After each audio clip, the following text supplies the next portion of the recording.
Hey there, this is Jexy with the Systems Alliance, and in this video, we're going to talk about how MoviePass just ran out of money.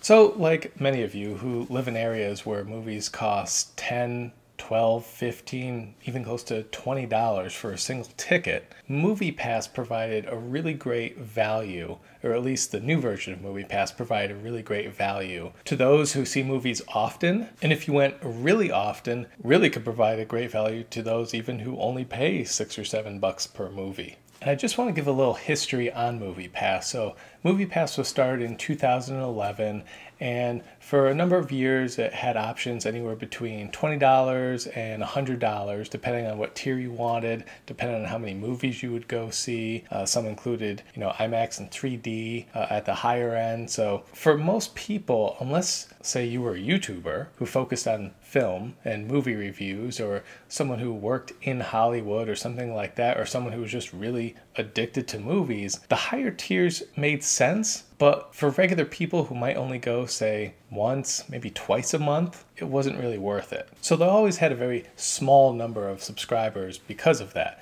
It was just, a nice nifty little service that could provide some with some benefits, but obviously it was profitable for them, but it was just very small business. But in June of 2016, Mitch, who was a co-founding executive of Netflix and president of Redbox, so the guy is obviously in the movie business, as it were, he decided to buy out with the money that he made at Netflix and Redbox. He decided to buy out MoviePass. And in August of 2017, a majority of that company was sold to Helios and Matheson Analytics. And what these companies were basically going to do is capture all of the user data of the MoviePass. So let's say you and I go to the movies and we see Wonder Woman. The demographics, everything that we filled out to acquire the MoviePass goes into a system, and the idea was that data is going to be then sold to advertisers who would then somehow in some way target us because they would know what demographic we are, as opposed to how movie theaters keep track of it now, which is that they don't really keep track of that stuff. They might have a few exit polls at some theaters, but they don't capture nationwide or anything like that. A lot of people were up in arms about this because they were moving it to $9.99, so basically $10 for unlimited movies. So in other words, at a point in the recent MoviePass history, you could go up and see, let's say, a Wonder Woman or Justice League or Spider-Man or Thor. You could see those movies over and over and over and over. And the other advantage for film lovers is that you could see all the movies that you would never see in theaters. All of a sudden, those movies would now make more money in theaters because people have basically already paid for it, so you might as well use it if you have the time. Now, of course, it doesn't sound like a profitable business venture, and it wasn't and isn't. But like I said, the point was to make money off of the advertising on the back end and be one of these new tech companies that loses a bunch of money, just like an Amazon or something like that in the beginning,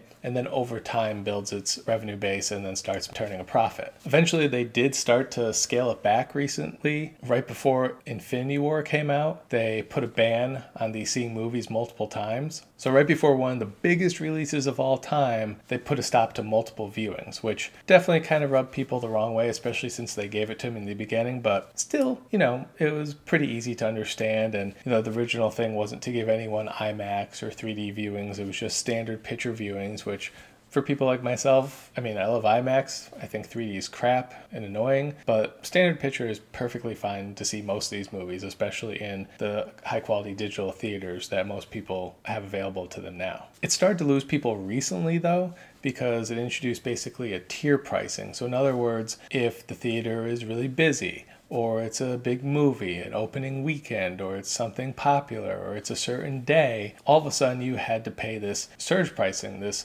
fee on top of your regular MoviePass. So all of a sudden, you would make your MoviePass less valuable, especially if the pricing was double what you were paying for a normal ticket. So the theater could then just collect more money out of MoviePass users. Obviously, they've been doing this, one, because companies like AMC have been really pushing back at them and enhancing their own frequent user programs. So it looks like everything finally hit the fan just on Thursday and Friday, when if you had your MoviePass and you went to the theater, you were turned away. And why'd that happen? Well, because Helios and Matheson Analytics ran out of money. And since they own MoviePass, there was no money. They failed to pay key business partners, and in this case it was the processors that weren't paid that they had to pay up. And just as a reminder how MoviePass actually works, basically it charges you a monthly fee, just as any bill that would come in monthly that you have arranged.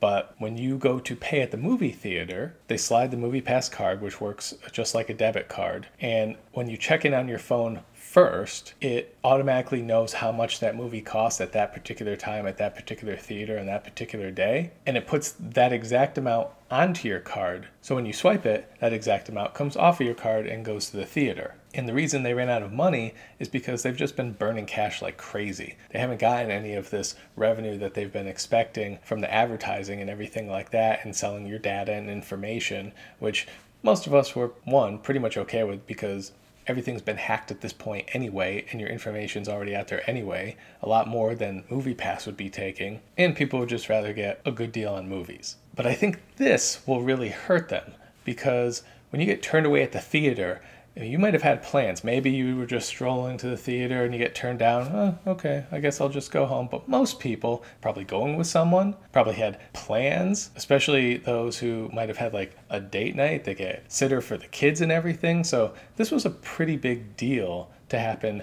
2 days in a row. So what they did was ended up getting a $6 million loan. That's how much cash they were short. $6 million loan from Hudson Bay Capital Management. $5 million of the $6 million was used to pay the processors directly, so they still have $1 million left. But if any of you know anything about subprime loans, this sounds like one right here. Hudson Bay Capital Management can demand repayment of more than $3 million of the $6 million loan on August 1st, and the full $6 million on August 5th. Plus they have to use proceeds from a planned stock sale as well. Considering they were that far in the hole just a few months after it launched with this new pricing tier of basically $10 a month, that doesn't look very good. The question going through a lot of people's mind right now is, well, if they didn't have the money then, how are they possibly going to have the money on the 1st and the 5th? Well, I guess if all of that includes stock sale, maybe, but then what's their stock doing? Well, their stock's tanking right now. So they're going to have to give up, most of their company? I'm not sure. It's going to be pretty slim pickings if you're trying to buy some MoviePass stock. So if they fail to pay in just a few days, they'll be subject to a 15% annualized late fee. If you guys know anything about rates, that's a huge rate right there. And if they're 48 hours late, then Hudson Bay can ask that they pay 130% on the loan itself. So these are the kind of loans that you give people that you really don't think are going to pay, and you might have to take them to court in order to get your money back. But it's also the type of loan that desperate companies tend to take, who are desperate for capital. So as I mentioned earlier, there's definitely growing competition among places like AMC and the Alamo Drafthouse, as far as them offering their own services to moviegoers, their own little subscriber plans, as it were. So on one end, even if MoviePass fails, it will have still helped out the average moviegoer who wants to see movies a lot, because it's forced companies like AMC, Alamo, and probably a bunch of others around the country to put together a plan that will make you actually show up to their theater. Because even though movies have been making, you could say, record amounts of money, even after you adjust for inflation, it's still going pretty good. It's also fewer and fewer people in the actual theater. I'm sure your theater has probably been renovated recently. You got these big leather chairs, with cup holders and seats that recline and do all this other stuff, but there's fewer seats in the actual theater, and it's because it's gotten too expensive for people to go, especially like a family. If you want to see a movie like The Incredibles and you got like a couple kids, family, of course kids are going to want like snacks and all this stuff, you could be shelling out $100. It's like going almost to like a baseball game, except you're just seeing a movie that you can see in your home. And with the 50, 60, 70 plus inch Ultra HD TVs that people have in their homes now, there isn't much of a difference. The only difference is you don't have other people there. Maybe sometimes you want other people there for like a big opening of a comic book movie or something like that. But a lot of times, maybe you don't want to be kicked in the back of the seat or anything like that. You just want to enjoy the movie, be able to get up and pause it or whatever it is. So couple the increase in costs along with the quality of your in-home entertainment, it's just going down. You could also argue maybe the type of movies that they're putting out. Other than the superhero ones and other big franchises, there's not a lot of movies making a ton of money. There's not a lot of originality anymore. And it's because movies cost so much to make. Studios want the sure thing. Well, what's the sure thing? Something we can bank on. What's bankable right now? So while MoviePass for Mitch Lowe has been an unprofitable cash burner, his idea for them to make money is to sign up more subscribers who won't go to the movies as much to offset those who are going to the movies a ton, like people like me. He thinks that's the way to turn MoviePass into a moneymaker, and that's what made MoviePass money in the past. You had people who maybe just had it, rolled over. It's like a gym membership, you know? Most people sign up right after January 1st because they're going to make an effort this year to work out and get in shape, and then for 99% of it, it just fades away. And it might take you a while to quit that gym membership. So they get all that money even though you're not using it. The only thing here is that if you are using a gym membership compared to where you aren't, it's not much difference to the gym whether you're there or not. I mean, you'd either be occupying a seat or you wouldn't. There wouldn't be too much more wear and tear or, the need to replace equipment or water bill from a shower or anything like that. Whereas a movie, the money's either there or it's not. MoviePass is either shelling out $15 for the movie or it's not. Not to get political here, but the same problem happened with Obamacare. The idea was that the young healthy people, all of them would sign up and would offset all of the sick people. The problem is there wasn't enough incentive for the young healthy people to sign up. And with MoviePass, there's no difference either. There's not enough incentive for people who don't go to the movies enough to sign up. What would be their incentive? I don't know. Mitch Lowe seems to know or thinks he knows, but so far I've talked to people and said, hey, you should get this MoviePass. And some people are like, wow, what a great deal. I'm definitely going to use this and save a ton of money. Others have said to themselves, I don't go to the movies enough to see it. So if you have a word of mouth, someone who's telling you what a great deal it is and discussing how it works and everything like that, and they still don't want to go, I don't think there's any sort of advertising someone like Mitch Lowe can do to actually get them into the theaters. So I still don't see MoviePass making money anytime soon, at least at the way it's currently being run. So not only do Helios and Matheson Analytics have to repay the debt, it also has to pay for Hudson Bay's legal fees and other fees associated with collecting the debt too. So once again, this loan is pretty much a subprime loan. This is not a loan that anyone takes unless they're completely desperate, or a loan that anyone gives unless they know there's an extremely high percentage of that person not paying up on time. It was actually on Thursday that MoviePass said on Twitter they're investigating why people are being turned away at the theaters, when in reality they knew they were out of money. That's why people were being turned away.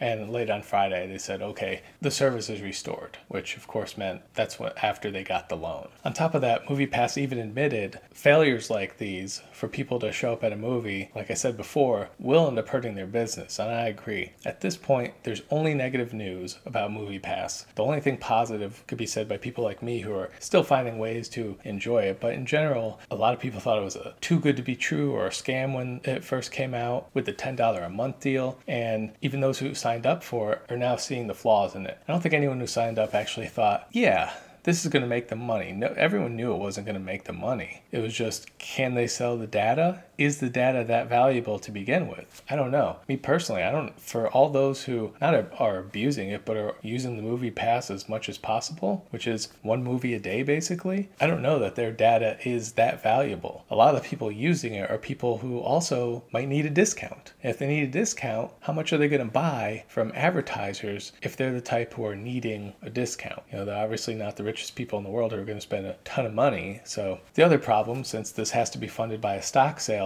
is that the stock of Helios and Matheson Analytics dropped 71% on Friday and closed at $2. What's that? $2. And if you thought Facebook's 19% drop was huge, and it is, because for the size of it, it was the largest amount of money ever lost by a single company in a single day, basically, in terms of total dollars. But that being said, 71% drop. If we're talking just percent drop, that's a lot bigger. And down to $2, I mean, your stock is almost worthless at this point. So let me know what you think about this. Do you think that MoviePass can possibly survive? Do you have a MoviePass? Were you one of those who got turned away at the theater? Did it make you question whether you should get rid of it or not? Let me know your thoughts, and we'll catch you next time.